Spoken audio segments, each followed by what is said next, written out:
Hi guys, video like பண்ணிட்டு பாருங்கள், subscribe பண்ணிட்டு பாருங்கள். நீங்கள் எல்லாம் ஆவலாக காத்து கொண்டு இருந்த இந்த ஸ்டோரியோட ஃபைனல் பார்ட்டுக்கு வந்துட்டோம். வாங்க இப்போ ஸ்டோரிக்குள்ளே போகலாம். அப்போ நம்ம ஹீரோனை பார்த்து ஒரு லேடி கேட்குறாங்க, நீ எதுக்கு கல்யாணம் ஆனது யாருக்கிட்டேயும் சொல்லவே இல்லை, அவசரமாக எதுக்கு கல்யாணம் பண்ண? சரி, உன்னோட ஹஸ்பண்ட் இப்போ என்ன பண்ணிட்டு இருக்காங்க? உன் குழந்தைக்கு என்ன வயசு இருக்குன்னு கேட்டுட்டு இருக்காங்க. இதெல்லாம் கேட்டது அந்த மீயோட அம்மா சொல்கிறாங்க, அவனுக்கு ஒரு 5 இல்லை 6 வயசு இருக்கும், கொஞ்சம் பெரிய பையன் தான். நீ எதுக்கு உன் பையன் இங்கே அழைச்சிட்டு வரல? எல்லாரும் கேள்வி கேட்குறாங்க பாரு, எதுக்கு ஆன்சர் பண்ண முடியல. அவளோட ஹஸ்பண்ட் யாருன்னு அவ இன்ன வரைக்கும் தேடிட்டு இருக்கா, எங்க இருக்காருன்னு தெரியலையா அப்படின்னு இந்த கேள்வி அப்படின்னு நல்ல மாதிரியே எல்லா விஷயத்தையும் போட்டு கொடுத்துருச்சு. இதெல்லாம் கேட்டது அவங்களுக்கு நல்லவே இல்லை. இப்போ உங்க அப்பா இல்லை, அப்பவே செத்துட்டாரு, இப்போ எல்லா கஷ்டத்தையும் அனுபவிச்சு சாகாம அப்பவே போயிட்டாரு, இது ரொம்ப சந்தோஷமா சொல்லிட்டு இந்த லேடி பேசிட்டு இருக்கா. பரவாயில்ல, இந்த லின் ஒன்ன கல்யாணம் பண்ணல, நீ மேட்டா அவரை கல்யாணம் பண்ணியிருந்தா இந்த மாதிரி ஒரு கேவலமான பொண்ணு அவருக்கு கிடைச்சிருக்கும். நீ உன்னை விட நல்லவ, அவளை மாதிரி ஒரு பொண்ணு லின்க்கு கிடைச்சதுக்கு லின் கொடுத்து வச்சிருக்கணும். நீ இந்த லேடிங்கெல்லாம் ஏதோ காசு கொடுத்து பேசுற மாதிரியே பேசிட்டு இருக்காளுங்க. அப்ப சும்மா இல்லாம ஒரு கிழவி, நீ இந்த மாதிரி ஒரு காரியம் பண்றதுக்கு எப்போ செத்து தொலைஞ்சிருக்கலாம். உங்க அப்பா பதில் நீ செத்து இருந்தா பாதி பிரச்சனையாவது முடிஞ்சிருக்கும். நீ இந்த உலகத்துல இருந்து என்ன பண்ண போற? நீயாவது போயிருக்கலாமேன்னு சொல்லிட்டு நம்ம ஹீரோயின் ரொம்பவுமே அங்க உள்ளவங்க எல்லாம் அசிங்கப்படுத்திட்டு இருக்காங்க. இதெல்லாம் கேட்டு நம்ம ஹீரோயினுக்கு ரொம்பவே கோவமாயிடுது. நானும் பார்த்துட்டே இருக்கேன், என்ன ரொம்ப தான் ஓவரா பேசுறீங்க. உங்க வீட்டுல எல்லாம் நீங்க இதே மாதிரி தான் இருக்கீங்களா? ஊருக்கெல்லாம் நல்ல மாதிரி பேசுறீங்க. நீங்க எல்லாம் எப்படி இருப்பீங்கன்னு உங்களுக்கு தானே தெரியும். என்னை பத்தி நீங்க பேச உங்களுக்கு என்ன இருக்கு? நான் எப்படியோ போவேன், நான் என்ன வேணாலும் செய்வேன், இதெல்லாம் தலையிட உங்களுக்கு என்ன தகுதி இருக்கு? எங்க அப்பா இருக்கும்போது நாய் மாதிரி எங்க கிட்ட எல்லாம் வந்தானே நின்றீங்க, இப்ப என்னத்துக்காக என்ன இப்பெல்லாம் பேசுறீங்க? எங்க அப்பா இல்லைங்கனால உங்க இஷ்டத்துக்கும் வாய்க்கு வந்தெல்லாம் பேசிட்டீங்கன்னா நம்ம ஹீரோயின் கத்திட்டு இருக்கா.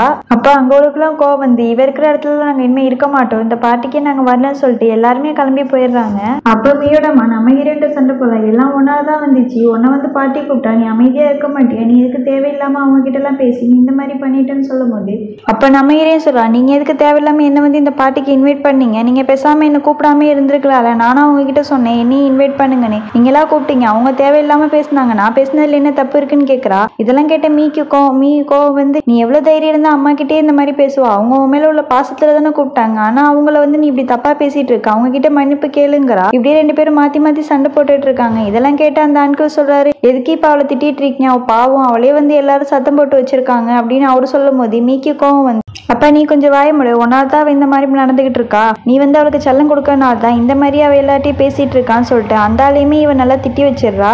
அவரு அதுக்கு மேல ஒன்னும் பேசாம அமைதியாயிறாரு. பாவம், அவரும் ரொம்ப நல்லவர் தான் போல.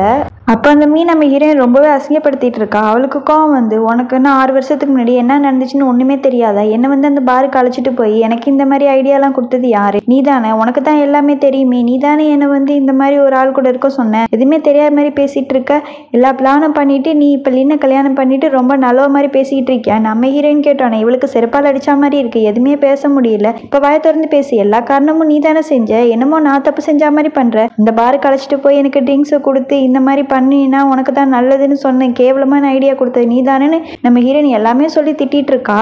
இந்த மீயால வாயே திறக்க முடியல, என்னடா பேசுறது, இந்த மாதிரி வசமா நம்ம சிக்கிட்டேமேன்னு யோசிச்சுக்கிட்டு இருக்கா. இதெல்லாம் பார்த்துட்டு இருந்த மீயோட அம்மா கறிக்கு ரொம்பவே கோவம் நீ அவ்வளோ தைரியம் தான் என் பொண்ணு இந்த மாதிரி பேசுவ, நம்ம ஹீரோயின் அரைஞ்சிடுறா. திரும்பவுமே அவத்து அறைய போறா. அப்ப நம்ம ஹீரோயின் கையை பிடிச்சிக்கிட்டேன்னு இவளுக்கு கோவம் நீ எவ்வளவு தைரியம் இருந்தா என் பொண்ணு மேல நீ பழிய போடுவ, நீ நைட்டு குடிச்சிட்டு எவன் கூட ஸ்டே பண்ணதுக்கு அதுக்கு என் பொண்ணு தான் காரணம் நீ சொல்லுவியா? நீ இப்ப லின்ன கல்யாணம் பண்ண முடியலங்கிற பொறாம இல்ல நீ இந்த மாதிரிலாம் பேசிட்டு இருக்க, என் பொண்ணையும் அவரே பிரிக்கிறேன்னு நினைச்சிட்டு இருக்கா. அப்படிலாம் நீ நினைச்சினா கண்டிப்பா நீ நினைக்கிறது எதுவுமே நடக்காது, உங்களை சும்மாவே விடமாட்டேன்னு சொல்றா. அப்ப அங்க லின் வந்துடுறா. நீங்க எதுக்கு இப்ப தேவையில்லாம அவகிட்ட பேசிட்டு இருக்கீங்க, அவ இப்ப என்ன தப்பு செஞ்சா நீங்க இந்த மாதிரி எல்லாம் கேள்வி கேட்டுட்டு இருக்கேன்னு சொல்லிட்டு நீ கிளம்புன்னு சொன்னோன்னே நம்ம ஹீரோயினுமே போயிடுறா. இதெல்லாம் பார்த்த மீக்கு ரொம்பவுமே கோவமாயிடுது. நீங்க அவளை நம்புறீங்களா? அவ என்ன தப்பா பேசிட்டு இருக்கா, அதை கேட்காம என்னமோ நீங்க அவளுக்கு சப்போர்ட் பண்ணிட்டு இருக்கீங்கன்னு சொல்லிட்டு மீ கத்திட்டு இருக்கா. இதை கேட்டோன்னு அவன் வாய மூடு, உன்னை பத்தி எனக்கு நல்லாவே தெரியும், நீ அவளை பத்தி பேச உனக்கு ஒரு தகுதியும் கிடையாதுன்னு சொல்லிடுறான்.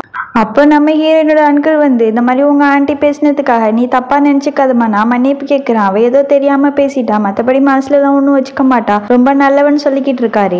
இதெல்லாம் கேட்டு நம்ம ஹீரோயின் சொல்றா, எங்க அப்பா எப்படி இறந்தாங்க, திடீர்னு எங்களோட கம்பெனி எப்படி பேங்க்ராப்ட் ஆச்சுன்னு கேட்கறா. இதெல்லாம் கேட்டது அந்த மனுஷனுக்கு என்ன பேசுனே தெரியல. என்னமா திடீர்னு இப்படி கேட்கறா? உங்க அப்பா தான் பில்டிங்லன்னு குதிச்சிட்டாங்கன்னு தான் எல்லாரும் சொல்லிக்கிட்டு இருக்காங்க, அதை பத்தி ஏன் இப்ப பேசிட்டு இருக்க? பேங்க்ராப்ட் ஆன விஷயம்லாம் அதெல்லாம் பிசினஸ் சம்பந்தப்பட்டது, எங்களுக்குலாம் ஒண்ணுமே தெரியாதுமா, நீ இந்த ஆளும் சமாளிக்கிறாரு. அப்ப நம்ம ஹீரோன்னு கேட்குறா, அப்ப எதுக்கு நீங்க எங்க அப்பா இறந்து போனதை வந்து நீங்க பார்க்கவே இல்லை, எங்க போயிருந்தீங்கன்னு கேட்கும் போது இந்த ஆள் சொல்றாரு, எனக்கு நிஜமா ஒண்ணுமே தெரியாதுமா, நான் இந்த ஊர்லயே இல்ல அப்படின்னு சொல்லிட்டு இந்த ஆளுக்கு என்ன பதில் பேசுறேன்னு தெரியாம வாய்க்கு வந்தது எல்லாமே சொல்லிக்கிட்டு இருக்காரு. இதெல்லாம் பார்த்துட்டு நம்ம ஹீரோயின், நீ இதை பத்திலாம் யோசிச்சுட்டு இருக்காத, நீ இதெல்லாம் மறந்துட்டு உன்னோட லைஃபை பாரு, உனக்கு ஒரு புள்ள இருக்கு அதை பாருமான்னு சொல்லிட்டு இந்த ஆளுமே நைஸா எஸ் ஆயிடுறாரு. அப்படியே கட் பண்ணா நம்ம ஹீரோயின் அந்த பாஸை தான் பார்க்க வரா. அவ கணத்துல அடிச்சிருக்க பார்த்தோன்னே அந்த பாஸ் வந்து அசிஸ்டண்ட்டை பார்க்குறாரு. அப்போ அந்த அசிஸ்டண்ட்டை யாருக்கோ கால் பண்ணி அங்கே என்ன நடந்துச்சுன்னு கேட்குறாரு. இதெல்லாம் பார்த்தா நம்ம ஹீரோயின் அவங்க வந்து உள்ளே வரல, அவங்களுக்கு ஒன்றுமே தெரியாதுன்னு சொல்கிறா. அவர் வந்து காலை கட் பண்ணிடுறாரு.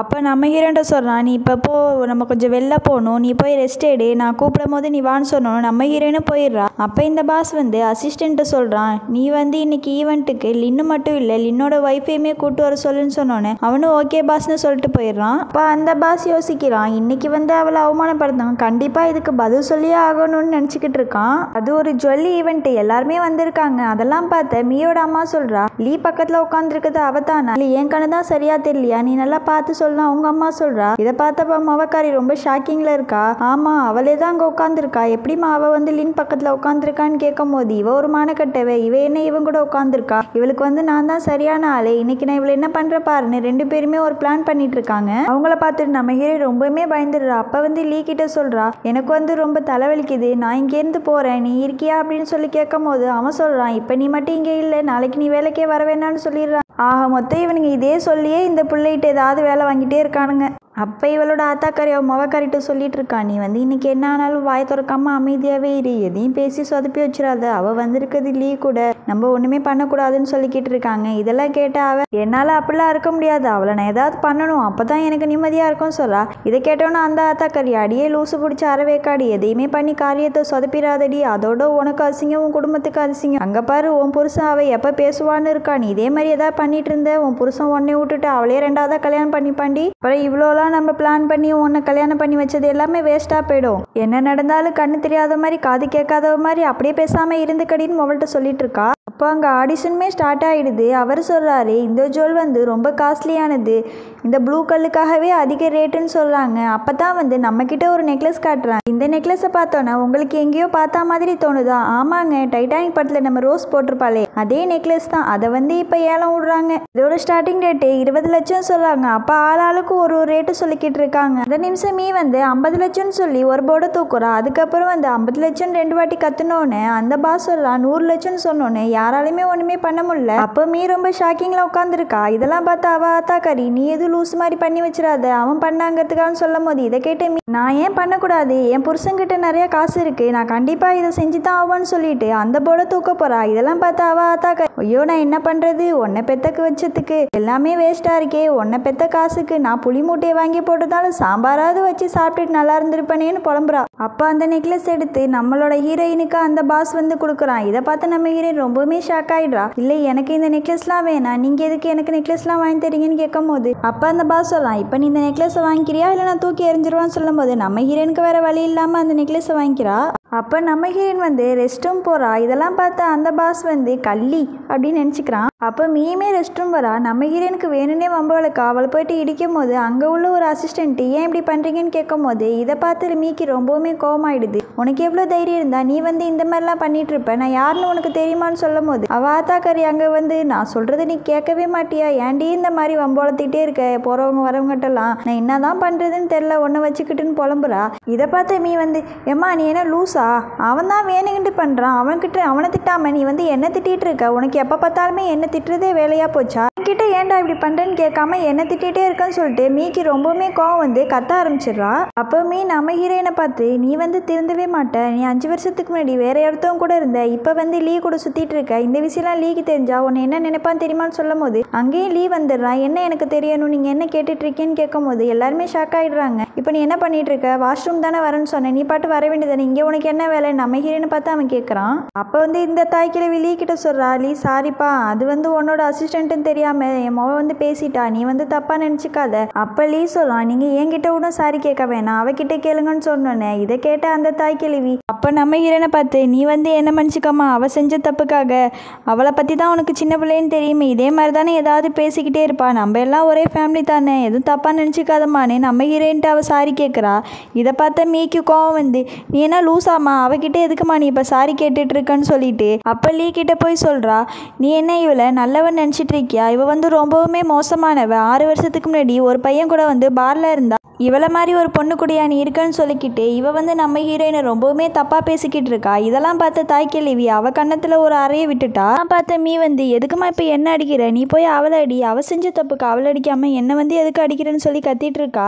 கேட்ட அந்த பாஸ் சொல்கிறான், உனக்கு எவ்வளோ தைரியம் இருந்தா நீ இந்த மாதிரி ஒரு வார்த்தையை பேசுவ, அவகிட்ட வந்து நீ சாரி கேளு. இப்போ அந்த தாய் கேள்வி அவன் அவளை திரும்பவுமே ஒரு அறை விட்டு, முட்டா மூதி உங்ககிட்ட எவ்வளோதான் சொல்கிறது, நீ ஏன் தான் இப்படி பண்ணிக்கிட்டு இருக்க, ஒழுங்கு மரியாதை நீ இப்போ அவள்கிட்ட சாரி கேட்குறியா இல்லையான்னு சொல்லும் போது நம்ம ஹீரோன்ட்ட வந்து மீ வந்து சாரி கேட்குறா. அப்போ வந்து அந்த தாய் கிழவி சொல்கிறா, என் பொண்ணு பார்க்க தான் அழகாக இருக்குது, ஆனால் மண்டையில் ஒன்றுமே கிடையாது, களிமண் தான் இருக்குது, நீ ஒன்றும் தப்பாக நினச்சிக்காதப்பான்னு சொல்லிட்டு இந்த தாய் கிழவி அவளோட மவளை அழைச்சிக்கிட்டு போயிடுறா. அப்போ நம்ம ஹீரோயின் வந்து காரில் வந்துட்டு இருக்கா. அவள் வந்து, எனக்கு இந்த நெக்லஸ் வந்து வேண்டாம், நீ வச்சுக்கோ, நான் வந்து க்ளீன் பண்ணுற ஆள் தான், எனக்கு எதுக்கு நீ இவ்வளோ காஸ்ட்லியான கிஃப்ட்லாம் கொடுக்குற, எனக்கு இதெல்லாம் வேணாம், நீ நினைக்கிற மாதிரி நல்ல பொண்ணு கிடையாது, 6 வருஷத்துக்கு முன்னாடி ஒருத்தவங்க கூட நான் பார்ல இருந்தேன், நீ இந்த மாதிரிலாம் என்கிட்ட நடந்துட்டு இருக்கான்னு சொல்லும் போது அதை கேட்ட அந்த பர்சன் சொல்கிறான், நான் வந்து உனக்கு ஆசைப்பட்டுலாம் இன்னும் அந்த நெக்லஸ் வாங்கி கொடுக்கல, சும்மா போனால் போதும் ஒரு ஹெல்ப்புக்காக தான் பண்ணினேன், உனக்கு வேணானா தூக்கி எரிஞ்சிடுன்னு சொல்லிட்டு அந்த நெக்லஸுமே அவன் ரோட்டில் தூக்கி எரிஞ்சிட்டு நம்ம ஹீரோயினுமே நடு ரோட்லேயே இறக்கி விட்டு போயிடுறான். அப்போ நம்ம ஹீரோயினும் அந்த நெக்லஸை கண்டுபிடிச்சி எடுத்துடுறா.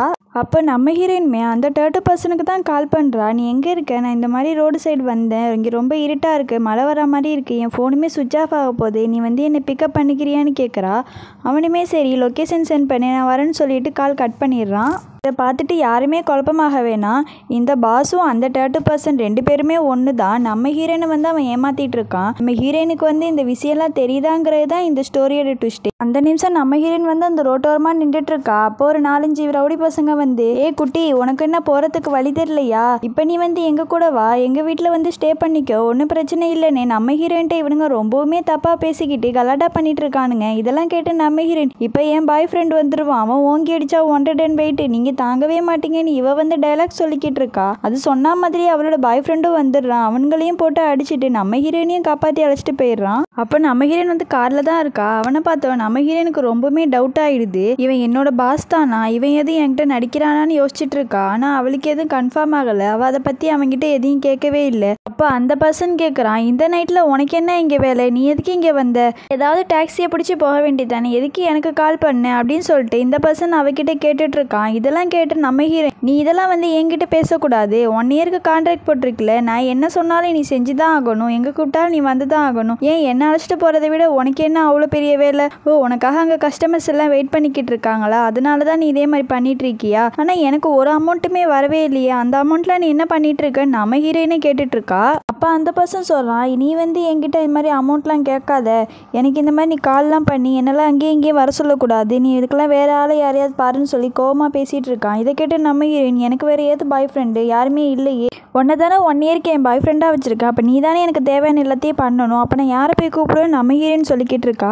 கேட்டால் அந்த பர்சன், என்னது உனக்கு பாய் ஃப்ரெண்ட் இல்லையா, எப்படி 4-5 இருக்கும்னு நினச்சேன், ஒன்று கூடயா இல்லை அப்படின்னு நம்ம ஹீரோயினை கேட்குறான். அப்போ நம்ம ஹீரோயின் சொல்கிறா, எனக்கு பாய் ஃப்ரெண்டு இல்லை, ஆனால் இன்னைக்கு என்ன நடந்துச்சு தெரியுமா, என்னோட பாஸ் வந்து என்கிட்ட ரொம்பவுமே அன்பாக நடந்துக்கிறாரு, எனக்கு இன்னைக்கு ரொம்பவுமே காஸ்ட்லியான கிஃப்ட்லாம் கொடுத்தாரு, ஒருவேளை அவர் என்னை லவ் பண்ணுறாரு போல, அவரையே நான் வேணான்னு சொல்லிட்டேன், எனக்கெல்லாம் எந்த பாய் ஃப்ரெண்டும் தேவையே கிடையாது அப்படின்னு நம்ம ஹீரோயின் சொல்கிறா.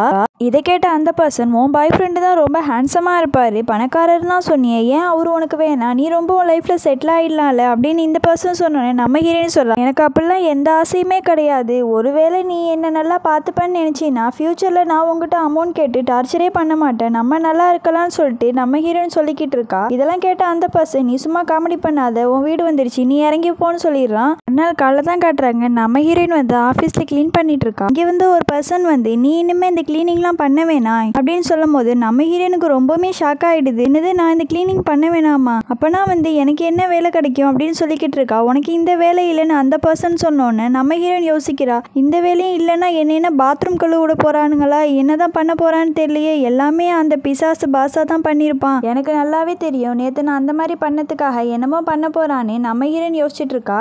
அப்போ அந்த பர்சன், நீ என்ன பகல்லையே கனவு கண்டுட்டு இருக்கியா, உனக்கு ப்ரமோஷன் கிடைச்சிருக்கு, நீ இன்னையில இருந்து பாஸோட அசிஸ்டன்ட்னு சொன்னோன்னு நம்ம ஹீரோயினுக்கு எனக்கு அப்பாயின்மெண்ட் ஆர்டர் கிடைச்சிருச்சேன்னு சொல்லிட்டு நம்ம ஹீரோயின் ரொம்பவுமே ஹாப்பி ஆயிடுறா. நம்ம ஹீரோயின் டீ எடுத்துக்கிட்டு உள்ளே போகிறா. அங்கே மீட்டிங் நடந்துட்டுருக்கு. என்ன அந்த சிப்பை நீங்கள் கண்டுபிடிச்சிட்டிங்களா இல்லையா, ஏதோ ஒரு சின்ன பையன்ட்டு தானே இருக்குன்னு சொல்கிறீங்க, அதை கண்டுபிடிக்க இவ்வளோ நாளா, நம்மளோட கம்பெனி பேங்க்ராப்ட் ஆகிடும், அந்த சிப்பு ரொம்ப முக்கியம்னு இந்த மீட்டிங்கில் பேசிகிட்டு இருக்காங்க. இதெல்லாம் கேட்டுட்டு இருந்த நம்ம ஹீரோயின், இன்னைக்கு நான் சிப்பை கொடுக்கறதுக்கு கரெக்டான நேரம் வந்துடுச்சின்னு சொல்லிட்டு அந்த டீ கப்லேயே அந்த சிப்பையும் போட்டுட்டு அவளோட பாஸ்க்கு அந்த டீயை கொடுக்குறா. அவரு குடிச்சிட்டு சிப்பு கிடச்சிருச்சின்னு சொன்னோன்னே எல்லாருக்குமே ரொம்பவுமே ஹாப்பி ஆகிடுது. எல்லாருமே நம்ம ஹீரோயினை ரொம்பவுமே பாராட்டுறாங்க. அவளுக்கும் ரொம்ப சந்தோஷமா இருக்கு. இந்த சந்தோஷம் தாங்க முடியாம நம்ம ஹீரோயின் அந்த 30% கால் பண்றா. அந்த போனும் இந்த பாஸுக்கு அடிக்குது. இதை பார்த்துட்டு அவ, என்ன இவருக்கு அடிக்குது, அவரு கால் பண்ணா, அப்ப இதுவும் அதுவும் ஒண்ணுதானே, நம்ம ஹீரோயினுக்கு டவுட் வந்துருது. இதெல்லாம் பார்த்து அந்த பர்சன், அப்போ அவள் என்னதான் கண்டுபிடிச்சிட்டான்னு அந்த பர்சன் நினைக்கும் போது அந்த நிமிஷம் அவன் பின்னாடி உள்ள அசிஸ்டண்ட்டு யாருக்கோ கால் பண்ணுற மாதிரி பேசிகிட்டு இருக்கான். இதெல்லாம் பார்த்து நம்ம ஹீரோயினுக்கு ரொம்பவுமே குழப்பமாயிடுது. அவன் கிடையாதுன்னு சொல்லிட்டு அவள் திரும்பவுமே அவனுக்கு கால் பண்ணுறா. அந்த பாஸ் காலை அட்டன் பண்ணிட்டு என்ன விஷயம் சொல்லுன்னு சொல்கிறான். இதை கேட்டு நம்ம ஹீரோயின், இன்னைக்கு உன்னோட ஒர்க்கெல்லாம் முடிஞ்சோன்னே நீ என்னை பிக்கப் பண்ணிக்கோ, நல்லா அழகாக ட்ரெஸ் பண்ணிக்கிட்டு ஒரு பொக்கே வாங்கிக்கிட்டு நான் சொல்கிற இடத்துக்கு வான்னு சொல்கிறா. இதை கேட்ட அந்த பர்சன், அட்ரஸ் வாட்ஸ்அப் பண்ணி நான் வந்துடுறேன்னு சொல்லி கால் கட் பண்ணிடுறான். பாஸோட அசிஸ்டண்ட் கேட்குறான், அவங்க உங்களை கண்டுபிடிச்சிட்டாங்க, இப்போ நீங்கள் எப்படி அவங்க கிட்டேன்னு தப்பிக்க போறீங்கன்னு சொல்லும் போது இதெல்லாம் கேட்ட பாஸ் சொல்கிறான், இதுக்கு எனக்கு ஒரு ஐடியா இருக்குது, இதை நான் பார்த்துக்கிறேன்னு சொல்லிட்டு 2 பேரும் போயிடுறாங்க. அப்போ அங்கே வேற ஒரு பர்சன் வரான். இவன் நம்ம ஹீரோன்ட்டு ரொம்பவுமே வலிகிறான். ஹாய் டார்லிங், என்ன பண்ணுறேன், நான் உன்னை பார்க்காம உன்னை ரொம்பவுமே மிஸ் பண்ணுறேன், I love you so much, நீங்கள் ரொம்ப அழகாக இருக்குன்னு அவன் பாட்டு சொல்லிட்டு இருக்கான். நம்ம ஹீரோயினுக்கு ஒன்றுமே புரியல, இவன் இந்த மாதிரி இருக்க மாட்டானே, இவன் என்ன புதுசாக நடந்துட்டு இருக்கான் அப்படின்னு நம்ம ஹீரோயின் ரொம்பவுமே குழப்பத்தில் இருக்கா. அப்போ இதெல்லாம் பார்த்துட்டு இருந்த 2 பேர், பரவாயில்லையே உன்னோட பாய் ஃப்ரெண்ட் ரொம்பவுமே ஹேண்ட்ஸமாக இருக்காருன்னு சொல்லிக்கிட்டு இருக்கும் போது இந்த பர்சனுக்கு, பார்த்தியா அவங்க என்ன பாய் ஃப்ரெண்ட்னு ஒத்துக்கிட்டாங்க, நீ நான் பண்ணுறதுக்கெல்லாம் அமைதியாக இரு, அப்போ தான் அவங்களுக்கு எந்த டவுட்டும் வராதுன்னு இவனுமே அவள்கிட்ட சொல்லிட்டு இருக்கான். அந்த நிமிஷம் 2 பேருமே காருக்கு வந்துடுறாங்க. அதை பார்த்து அந்த பர்சன் நம்ம ஹீரோயின்ட்டு சிரித்து பேசிக்கிட்டு இருக்கான். இதை பார்த்து நம்ம ஹீரோயின், இதெல்லாம் பார்த்து நம்ம ஹீரோயின், நீ என்ன இன்னைக்கு ரொம்ப சிரிக்கிற, நீ இதே மாதிரிலாம் சிரிச்சு நான் பார்த்ததே கிடையாது, உனக்கு சிரிக்கவே தெரியாதுன்னு நினைச்சேன்னு சொல்லும் போது அப்போ இந்த பர்சனும் சொல்கிறான், எனக்கு உன்னோட பாய் ஃப்ரெண்டாக இருக்கிறது ரொம்பவுமே ஹாப்பியாக இருக்குது, நான் இப்போ ரொம்ப ஹாப்பியாக இருக்கேன், உனக்கு அப்படி இல்லையான்னு கேட்டு நம்ம ஹீரோயின் கண்ணத்தை பிடிச்சி கிள்றான். நம்ம ஹீரோயினுக்கு கொஞ்சம் டவுட் ஆகிடுது, இவன் இப்படிலாம் இருக்க மாட்டான், இவன் வேற யாரும் நினச்சிட்டு நம்ம ஹீரோயின் யோசிச்சுட்டு இருக்கா. அந்த நிமிஷம் இந்த பர்சனுக்கு ஒரு கால் வருது. அந்த பாஸ் தான் கால் பண்ணுறான். நீ இப்போ என்ன பண்ணிட்டு இருக்கன்னு கேட்கும் போது, நான் இப்போ என்னோட கேர்ள் ஃப்ரெண்டு கூட டேட்டிங் வந்திருக்கேன், ரொம்பவுமே பிஸியாக இருக்குன்னு சொல்கிறான். இதெல்லாம் கேட்டால் அந்த பர்சன், ஒழுங்கு மரியாதையாக இருந்துக்கோ, அவ கூடலாம் நீ எதுவுமே வச்சுக்க கூடாது, சும்மா ஆக்ஷன் மட்டும் தான் பண்ணணும், அவன் மேலே நீ டச் பண்ணக்கூடாதுன்னு இவன் ரொம்பவுமே கோவப்பட்டு கத்திட்டு இருக்கான். இந்த பர்சன் நல்லவங்க பேசுகிற மாதிரியே பேசிகிட்டு இருக்கான். அப்படியா, சரி இப்போ எனக்கு எந்த ஆர்டராக இருந்தாலும் நான் எதையும் பார்க்க போகிறது இல்லை, எனக்கு என்னோட கேர்ள் ஃப்ரெண்டு தான் முக்கியம்னு சொல்லிட்டு அந்த காலை கட் பண்ணிடுறான். மறுநாள் காலை தான் காட்டுறாங்க. நம்ம ஹீரோ ரொம்ப சோகமாக, மந்த் எண்டு வந்துருச்சு, நம்ம அடுத்த மாதத்துக்கு தேவையான மளிகை ஜாமான்லாம் வாங்கணும், என்ன பண்ணுறதுன்னே தெரியல, கையில் 1 ரூபா கூட இல்லையே, நான் என்ன செய்கிறது, வாடகை வேற கொடுக்கணுமே, இப்போ கையில் அமௌண்ட்டும் இல்லை, ஒன்றும் இல்லை, இந்த மந்த்தை என்னடா நான் ஓட்ட போகிறேன்னு தெரியலையே நம்ம ஹீரோயின் யோசிச்சுக்கிட்டு இருக்கா. அந்த நிமிஷம் நம்ம ஹீரோயினுக்கு ஒரு மெசேஜ் வருது, என்னாலலாம் உனக்கு 1 இயர்க்கெலாம் பாய் ஃப்ரெண்டாக இருக்க முடியாது, இனிமேல் நீ என்ன தேடாத பார்க்காதன்னு சொல்லிட்டு அந்த பர்சன் தான் அவளுக்கு ஒரு 3 லட்சம் அனுப்பியிருக்கான். இனிமேல் என்கிட்ட நீ காசுலாம் கேட்கக்கூடாது, இதோட நம்மளோட கான்ட்ராக்ட்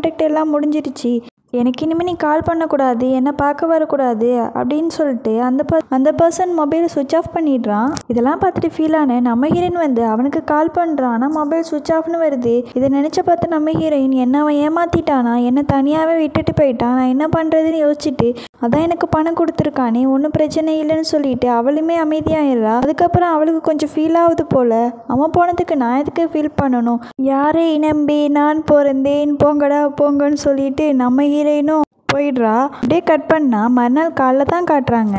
நம்ம ஹீரோயின் ரொம்பவுமே சோகமாக உட்காந்துருக்கா. அவங்கிட்டேன்னு கால் வருதா மெசேஜ் வருதான்னு பார்த்துட்டு சாப்பிட மாட்டா, தூங்க மாட்டேங்கிறா, அங்கே இங்கே உட்கார. அப்போ நம்ம ஹீரோயினோட மனசுக்குள்ள அவன் எங்கேயோ ஒரு ஓரத்தில் இருக்கான் போல, அதான் அவள் ரொம்ப ஃபீலிங்கில் இருக்கா. அப்போ அந்த மேடு என்னாச்சுமா, ஏமா அவளை சோகமாக இருக்குன்னு கேட்குறா. இதை கேட்டால் அவளோட பையன், அட்டி அம்மா ஒன்றும் சொல்லாதீங்க, அவங்க ஏதோ யோசிச்சுட்டு இருக்காங்க, எனக்கு தான் அவங்க ரிமோட் கார் எப்படி வாங்கணும்னு யோசிக்கிறாங்கன்னு நினைக்கிறேன், நீங்கள் அவங்க டிஸ்டர்ப் பண்ணி காரியத்தை கெடுத்துடாதீங்க பாட்டி. அவங்க எப்படியாவது யோசிச்சு எனக்கு வந்து ரிமோட் கார் வாங்கி கொடுத்துருவாங்கண்ணே. இந்த பையனும் அந்த பாட்டிகிட்ட சொல்லிட்டு இருக்கான். ஆனால் நம்ம ஹீரோயினு 4 கப்பல் நடுக்கடலில் முழுகின அளவுக்கு ஃபீல் பண்ணிட்டு இருக்கா. பாவம் அவனுக்கு எங்கே தெரிய போகுது அம்மா ரிமோட் கார் வாங்கி கொடுப்பாங்கன்னு அந்த குட்டி பையனும் நினச்சிட்டு இருக்கான். அப்போ நம்ம ஹீரோயின் வந்து துணியை துவைக்க வாஷிங் மிஷினில் போட்டுட்டு இருக்கா. அவளுக்கு வந்து ரொம்ப கோவமாயிடுது. இந்த வீட்டில் எல்லா வேலையும் நான் தான் பார்க்கணுமா? யாருமே ஒரு வேலையும் பார்க்க மாட்டீங்களா? ஏன் இந்த துணியை கூட உங்களால் எடுத்து காய வைக்க முடியாதா, துவைக்க முடியாதான்னு சொல்லிட்டு யாருமேலேயே உள்ள கோவத்தை அவங்க மேலே காமிச்சிட்டு இருக்கா. நீங்கள் அவருங்க இங்கே இருந்து என்ன வேடிக்கை பார்த்துட்டு இருந்து என்ன பண்ண போறீங்கன்னு அவப்பாட்டு அவங்கள தள்ளி விட்டு போயிடுறா. இதெல்லாம் பார்த்து அந்த மேடு, ஏண்டா உன் ஆத்தக்கறி இவ்வளோ நேரம் நல்லா தானடா இருந்தா, திடீர்னு என்னடா குட்டிச்சாத்தானே ஏவி விட்டா மாதிரி இந்த கத்திட்டு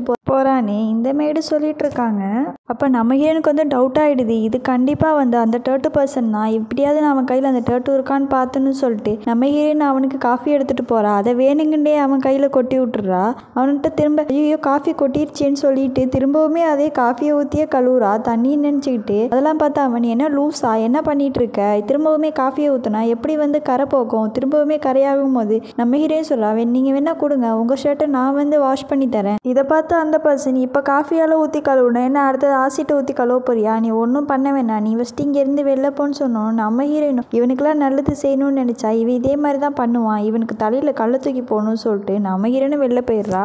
இப்போ நம்ம ஹீரோயின் வீட்டில் இருக்கா. அவளுக்கு வந்து ஒரு கொரியர் பாய் வந்து இங்கே சொப்பன சுந்தரி யாருங்க, அவங்களுக்கு ஒரு பார்சல் வந்திருக்குன்னு சொல்கிறான். அதை கேட்டு நம்ம ஹீரோயினே நான் தான்ப்பா சொப்பன சுந்தரி, யாருக்கிட்ட என்னப்பா பார்சல் வந்திருக்குன்னு கேட்குறா. இதெல்லாம் கேட்ட அந்த கொரியர் பாய் எனக்கு தெரியாதுக்கா, யாரோ பேர் இல்லாமல் தான் அனுப்பியிருக்காங்கன்னு சொல்கிறான். சரி கொடுப்பான்னு சொல்லிட்டு நம்ம ஹீரோயினும் அந்த பார்சல் வாங்கிடுறா. அவளுக்கு ரொம்பவுமே ஹாப்பியாக இருக்குது. இது கண்டிப்பாக அந்த டேட்டு பர்சனாக தான் இருக்கும். என்னோட வீட்டு அட்ரஸ் அவனை தவிர வேற யாருக்கு தெரிய போகுதுன்னு சொல்லிட்டு நம்ம ஹீரோயினும் அந்த பார்சலை ஓப்பன் பண்ணி பார்க்குறா. அதில் ஒரு எலும்புக்கூடு ஃபோட்டோ இருக்கு. பின்னாடி உள்ள மெசேஜில் உன்னோட சாவி என் கையில் தான், நீ எப்போவுமே தப்பிக்க முடியாதுன்னு போட்டிருக்கு. இதெல்லாம் பார்த்து நம்ம ஹீரோயின் ரொம்பவுமே பயந்துடுறா. இது வந்து யார் அனுப்பியிருப்பா, ஒருவேளை எங்கள் ஆண்டி வீட்லேன்னு வந்திருக்குமோ, அந்த கசின் அனுப்பியிருப்பான்னு நினைக்கிறான். அதுக்கப்புறம் அவளை அது ஒரு டம்மி பீஸு, அது சும்மா பேசுறதுக்கெல்லாம் லைக், வேற ஒன்றுத்துக்கும் லைக் இல்லை, வேற யாரா இருக்கும் நம்ம ஹீரோயின் நினச்சிட்டு இருக்கா. அப்போ அந்த மேடு வந்து என்னம்மா ஆச்சு, யாருமா இந்த பார்சல் அனுப்பியிருக்கான்னு கேட்குறாங்க. இதெல்லாம் பார்த்தா நம்ம ஹீரோயின் நீங்கள் வந்து இங்கே இருக்கிறது சேஃப் கிடையாது, இப்போ நீங்கள் உடனே கிளம்புங்க, கொஞ்ச நாள் கழிச்சு எதாக இருந்தாலும் நம்ம பார்த்துக்கலாம், எனக்கு கால் பண்ணாதீங்க, நான் வந்து சேஃபாக தான் இருப்பேன்னு சொல்லிட்டு அவளோட பேக்கில் வந்து எல்லா துணியும் எடுத்து வச்சுட்டு அவங்களையுமே வெளில அனுப்பிடுறா.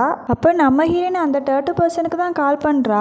அவன் அதை பார்த்துட்டு சரியான லூசு பிடிச்சவனா இருக்கான். அவள் வந்து என்னை கண்டுபிடிச்சிட்டா, அதனால தான் எனக்கு கால் பண்ணுறான்னு நினச்சிக்கிட்டு அந்த கால் அவன் எடுக்கவே இல்லை. திரும்ப அந்த பாஸ்க்கு தான் மெசேஜ் பண்ணுறா, என்னை காப்பாற்றுங்க நான் பெரிய சிக்கலில் மாட்டியிருக்கேன்னு சொல்லிட்டு அவள் வந்து மெசேஜ் பண்ணுறா. இதை பார்த்துட்டு அந்த பாஸ்க்கு ரொம்பவுமே பயமாயிடுது. அவளுக்கு என்ன ஆயிடுச்சு, அவளுக்கு ஏதோ ஆயிடுச்சுன்னா என்னால் தாங்க முடியாதுன்னு சொல்லிட்டு அவனுமே அவளை காப்பாற்ற உடனே போயிடுறான். அப்போ அந்த பர்சன் வந்து நம்ம ஹீரோயினை கொலை பண்ண வரான். இதெல்லாம் பார்த்து நம்ம ஹீரோயின் என்ன எதுக்கடா கொலை பண்ணுற, என்ன எதுவும் பண்ணிடாதடா, என் வீட்டில் காசுலாம் எதுவுமே கிடையாது, எங்கள் அப்பத்தா கொடுத்த ஒரே ஒரு செயின் மட்டும் தான் நான் போட்டிருக்கேன், அதை வேணா கழட்டி கொடுத்துட்றேன், என்னை விட்டுறான்னு சொல்லிட்டு நம்ம ஹீரோயின் கெஞ்சிட்டு இருக்கா. இதெல்லாம் கேட்டால் அவன் என்னை பார்த்தா உனக்கு என்ன திருட மாதிரி இருக்கா, உன்னோட காசுலாம் எனக்கு ஒன்றும் தேவை கிடையாது, அந்த சிப்பை வந்து நீ அவன்கிட்ட தானே கொடுத்த, இப்போ நான் அவனை வந்து பேங்க்ராப்ட் ஆக்கி அவனை நடுத்தரில் நிறுத்தலான்னு பார்த்தா அவனை நீ காப்பாற்றிட்டில, அவனை நீ காப்பாற்றினதுக்காக நான் உன்னை சும்மா விட மாட்டேன், இன்னைக்கு உன் சாவி என் கையில் தான் சொல்கிறான். அங்கே ஏதோ சவுண்டு கேட்குது, இவன் என்னன்னு எட்டி பார்க்கறதுக்குள்ள நம்ம ஹீரோயின் அவனை தள்ளி விட்டுட்டு நான் எப்படியாவது ஜன்னல் வழியாக குதிச்சு ஓடிடணும்னு சொல்லிட்டு நம்ம ஹீரோயின் அந்த ஜன்னலை போய் ஓப்பன் பண்ணுறா. கடைசியில் பார்த்தா அது 18வது மடி. நம்ம ஹீரோயின் அப்போ யோசிக்கிறா, இங்கேருந்து குதிச்சா ஒரு எலும்பு கூட தேராது, என்ன பண்ணுறது, பரவாயில்ல இங்கேன்னு சாவுறதுக்கு இவன் கையோடையே செத்துருவோம், எலும்பாவது மிச்சமாகும் சொல்லிட்டு நம்ம ஹீரோயின் வேறு வழி இல்லாமல் நிற்கிறா. அப்போ அவளுக்கு நிறைய யோசனை வருது, நான் அதுக்குள்ளே சாக போகிறேன், நான் என்ன பண்ணுறது, நான் இன்னும் லைஃப்பை வாழவே ஆரம்பிக்கலையே, எனக்கு ஒரு புள்ள இருக்கானே, என் பிள்ளைக்கு இன்னும் அப்போ யாருன்னு இந்த ஊருக்கும் சொல்லலையே, நான் என்ன பண்ணுறதுன்னு நம்ம ஹீரோயின் யோசிச்சுட்டு இருக்கா. என்னை எப்படியாவது யாராவது காப்பாத்துங்கன்னு சொல்லும் போது அந்த நிமிஷம் அங்கே வந்து அந்த பாஸ் வந்துடுறான். இவளை பார்த்துட்டு அவன் ரொம்பவே பயந்துடுறான். உனக்கு என்னாச்சு, உனக்கு ஒன்றும் பிரச்சனை இல்லைல்ல, யாரும் ஒன்று இப்படி பண்ணான்னு கேட்கும் போது நம்ம ஹீரோயின் அவனை ஹக் பண்ணிக்கிட்டு நீ ஏன் வந்த, நான் இருக்கனா செத்துட்டேனான்னு கேட்க வந்தியா, இப்போ எதுக்காக நீ வந்த, நீ முன்ன வெளில போன்னு சொல்லிட்டு அவனை நல்லா இறுக்கி ஹக் பண்ணிக்கிட்டா. அப்பா அவகிட்ட சரிவா நம்ம போய் டாக்டர்கிட்ட காட்டலாம்னு சொல்லிட்டு அவளையும் தூக்கிட்டு போகிறான். அந்த நிமிஷம் அங்கே சின்ன டாய்ஸ்லாம் கிடக்கு, அதான் அவன் மிதிச்சிடறான். இதை பார்த்துட்டு நீ என்ன சின்ன பிள்ளை மாதிரி இதெல்லாமா வச்சு விளாண்டுட்டு இருக்கன்னு கேட்கும் போது அவள் சொல்கிறான், நாளாக விளாட்ல, பக்கத்து வீட்டு பையன் வந்து இங்கே விளாண்டுட்டு இருந்தான், அவன் இங்கே போட்டு போயிட்டான், வேற ஒன்றும் இல்லைன்னு சொல்லிடுறா. அப்போ அவளையுமே அவனோட ரூம்க்கு அழைச்சிட்டு வந்துடுறான். டாக்டர் அம்மா வந்து அவளை செக் பண்ணி பார்த்துட்டு அவங்களுக்கு ஒன்றும் இல்லை, நல்லா தான் இருக்காங்க, ரொம்ப பயந்துட்டாங்க, மற்றபடி ஒன்றும் இல்லை, ரெஸ்ட் எடுத்தால் எல்லாம் சரியாயிடும் சொல்லிட்டு அந்த அம்மாவும் போயிடுது. அப்போ வந்து நம்ம ஹீரோ குளிச்சுட்டு இருக்கான். இதெல்லாம் பார்த்தா நம்ம ஹீரோயின் கேட்குறா, நீ இப்போ என்ன பண்ணுறேன்னு. அப்போ அவனும் கடுப்பாகி பரதநாட்டியம் ஆடுற அப்படின்னு சொல்கிறான். இதை பார்த்து நம்ம ஹீரோயின், சரி நீ ரொம்ப டென்ஷனாக இருக்க, நான் அப்புறமா வரேன்னு சொல்லிட்டு இவ போகிறா. அப்போ அவளுக்கு ஒரு யோசனை வருது, நம்ம ஏன் இப்போ போகணும், இதான் நமக்கு கரெக்டான டைம். அவன் கையில் அந்த டேட்டூ இருக்கா, நம்ம இப்போ செக் பண்ணிடுவோம் சொல்லிட்டு அப்போ அங்கே கடந்து ஒரு ஓல்டு மொபைல் எடுத்து அந்த தண்ணிக்குள்ளே போட்டுடுறா. அதெல்லாம் பார்த்தா அவன், இப்போ எதுக்கு நீ இங்கே வந்தேன்னு கேட்கும் போது, ஐயோ நான் என்ன பண்ணுவேன், நான் 12th பாஸ் ஆனதுக்காக எங்கள் அப்பா தான் ஆசாசியாக வாங்கி கொடுத்த என்னோட மொபைலை நான் அந்த தண்ணிக்குள்ளே போட்டேனே, இப்போ நான் என்ன செய்யறதுன்னு நம்ம ஹீரோயின் அங்கே ஒரு ட்ராமா போடுறா. இதை பார்த்தா அந்த பர்சன், இப்போ எதுக்கு நீ சங்கு ஊதுற, இதானே உன்னோட மொபைல்னு சொல்லிட்டு அவள்கிட்ட அந்த மொபைலை கொடுக்குறான். நம்ம ஹீரோயின் அப்படியே மொபைலை வாங்கிட்டு அவன் கையும் பிடிச்சி இழுத்து பார்க்குறா. என்ன டேட்டுவையும் காணும் உணத்தையும் காணும், ஒருவேளை அந்த கையில் இருக்குமோ நினச்சிட்டு இருக்கா. அப்பா அவன், இப்போ நீ என்ன பண்ணிட்டு இருக்க, சாரி நான் தெரியாமல் கையை மாற்றி பிடிச்சிட்டேன், கண்ணை மூடிக்கிட்டே ஃபோனை வாங்கினேன்னா உன் கை எது ஃபோன் எதுன்னு தெரியாமல் இதே மாதிரி ஆயிடுச்சு அப்படின்னு சொல்லிட்டு நம்ம ஹீரோயின் சமாளிச்சிடுறா. அப்போ நம்ம ஹீரோயின் அந்த மெய்டிட்ட தான் பேசிகிட்டு இருக்கா. நீங்கள் நல்லா இருக்கீங்களா, புள்ள நல்லா இருக்கானா, என்ன எதுவும் கேட்டானா அப்படின்னு சொல்லிட்டு நம்ம ஹீரோயின் கேட்குறா. இதெல்லாம் பின்னாடி இருந்து பார்த்துட்டு இருந்த நம்ம ஹீரோ, நீ இப்போ யாருக்கிட்ட பேசின, எந்த புள்ள நல்லா இருக்கான்னு கேட்குறேன்னு சொல்லும் போது, அதுவா எங்கள் வீட்டுக்கு பக்கத்து வீட்டில் உள்ளவங்க கிட்ட பேசிகிட்டு இருந்தேன், அவங்க பிள்ளை என்ன பண்ணுது நல்லா இருக்கான்னு கேட்டேன், வேற ஒன்றும் இல்லைன்னு நம்ம ஹீரோன்னு சொல்லிடுறா. அப்படியே கட் பண்ணா நம்ம ஹீரோவுமே டென்னிஸ்லாம் விளையாண்டுட்டு அவ தான் இல்லையேங்கிற அசால்ட்டா அவன் பாட்டுக்கு வீட்டுக்குள்ளே வந்துடுறான். அப்போ நம்ம ஹீரோயினே, அப்போ என்னோட பிள்ளைக்கு அப்பா என்னோட பாஸ் தானே நினச்சிட்டு நம்ம ஹீரோயின் ரொம்பவுமே ஹாப்பி ஆகிடுறா. நம்ம ஹீரோயின் எல்லா உண்மையும் அவங்ககிட்ட சொல்லிடுறா. எல்லாம் தெரிஞ்சோம், நீ எதுக்கு என்கிட்ட மறைச்ச, நானுமே தப்பு பண்ணிட்டேன், நம்மளுக்கு ஒரு பிள்ளை இருக்கு, அவனுக்கு 6 வயசு இருக்குன்னு சொல்கிறா. இதெல்லாம் பார்த்தா அவனுக்குமே ஹாப்பி ஆகிடுது. இவங்க லைஃப்பை ஸ்டார்ட் பண்ணிடுறாங்க. இதோட இந்த சூப்பரான ஸ்டோரியும் கம்ப்ளீட் ஆகுது. உங்களுக்கு இந்த ஸ்டோரி பிடிச்சிருந்தா நம்மளோட வீடியோவை லைக் பண்ணுங்கள், ஷேர் பண்ணுங்கள், கமெண்ட் பண்ணுங்கள். அப்படியே மறக்காமல் நம்மளோட சேனலை சப்ஸ்கிரைப் பண்ணிடுங்க. நாளைக்கு ஒரு புது ஸ்டோரியில் மீட் பண்ணலாம். தேங்க்ஸ் ஃபார் வாட்சிங் அவர் வீடியோ. Bye bye.